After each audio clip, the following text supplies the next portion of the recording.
শরীয়তপুরের জাজিরা উপজেলা স্বাস্থ্য কমপ্লেক্সে 2010 ব্যাচ স্বাস্থ্য সহকারীদের 15 বছর পূর্তি উদযাপন অনুষ্ঠান অনুষ্ঠিত হয়েছে। রবিবার 20 এপ্রিল বিকাল 2:30টায় জাজিরা উপজেলা স্বাস্থ্য কমপ্লেক্সে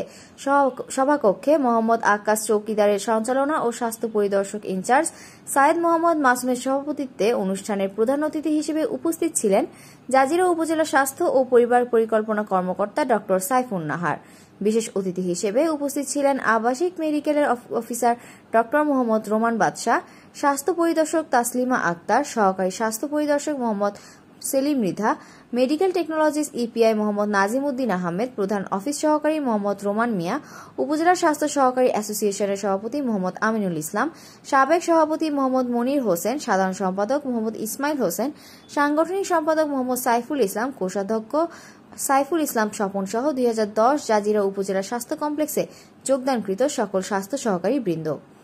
এ সময় আলোচনা শেষে কেক কেটে 15 বছর পূর্তি উদযাপন করেন।